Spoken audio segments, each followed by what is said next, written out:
Welcome to Applying Theory. To begin, a Proppian analysis begins with a lack or harm. As we've reviewed, it's an in-depth evaluation style that breaks different plot elements down into letters of the alphabet and focuses on fairy tales. This week, we will write a story using a reverse Proppian methodology for creation rather than destruction. What do you think about the way the movie portrays the gold standard for The Wizard of Oz as compared to your reading? Welcome to Grimm's Fairy Tales. First, we start with the Goose Girl. In The Goose Girl, she is forced to gather her own water at the insistence of her servant. After noticing the princess's loss of blood at the second stop, the servant usurps her horse and insists that they switch clothes. In her weakened state, she is bullied into being the servant. Upon arrival, the quote, queen insists that the real princess be removed. The king places her with the goose boy. Fearful the girl's horse Falada will say something, the impostor bids his death. Upon hearing about it, the princess pays a man to hang the horse's head on a fence in near proximity to her task. Every day thereafter, the horse pleads her case, and she calls the winds to blow that of the goose boy so she can fix her hair unencumbered. One day, the boy complains so that the king follows her. When he confronts her as to the how and why of the thing, she refuses to tell it first for fear of her life. It is by trickery that the truth comes about.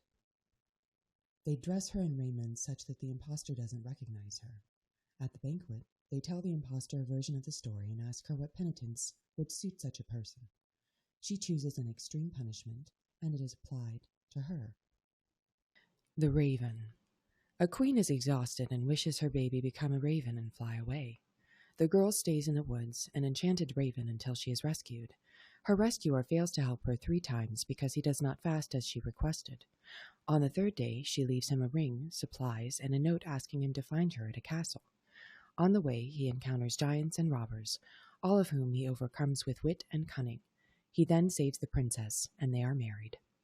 Faithful John promises the king that he will care for the prince and rear him to rule. The king makes him promise not to allow the prince to see the room that has the image of the golden princess. When the boy comes of age, he insists on seeing the cloistered image, whereupon he falls in love with her and must have her, as the king foretold. He convinces Faithful John to come with him as they pretend to be merchants with gold objects for the princess. Once she's on the ship, they take off. The prince then reveals himself to her. Meanwhile, Faithful John hears ravens explaining to him what will come to pass and what he must do to keep the prince safe. After saving the lovers, he's misunderstood and put to death. Once he explains his actions, he turns to stone. The king puts the statue in his room and mourns his loss every day. 2 years later, Faithful John's statue tells the king that he should behead his 2 children to resurrect him. He does so, and all 3 are saved. At the very end, the king tests his wife to see what she would have done. She responds that Faithful John deserves their help. He then shows her that he already did it, and everyone is okay. Psyche is so beautiful that people begin to worship her and abandon worship of Venus. As a result, Venus insists that Cupid make her fall in love with the basest, most vile creature. He instructs her family to leave the girl at a mountain to meet her certain death. The Zephyr instead brings her to a place of great beauty where she can hear people all around but can't see them. She is greeted by the voice of her husband asking her not to question who he is. It isn't long before her sisters begin looking for her. Psyche convinces her husband to allow them to visit. Each time he warns her of disclosing too much to them. On the 3rd visit, they convince her that he's a monster and should be killed during the night. That night, as she raises the lamp and gazes on his godly face, she tries to kill herself, but the blade shrinks away at the thought. She then played with his accoutrements, accidentally pricking herself with one of his arrows, worsening her feeling for him. Just as she is about to actively participate in choosing to be with him, he is burned with oil from the lamp. At that moment, he wakens, admonishes Psyche, and leaves. When hearing of Cupid's disgrace, Venus insists that the girl undergo torture, torment, and mistreatment, then tests. First, she's asked to separate millet, poppy seed, peas, lentils, and beans. Psyche is helped by ants and the task is completed. Next, she's asked to gather golden wool. When attempting to commit suicide again, she is stopped by the very environment with an offer of assistance.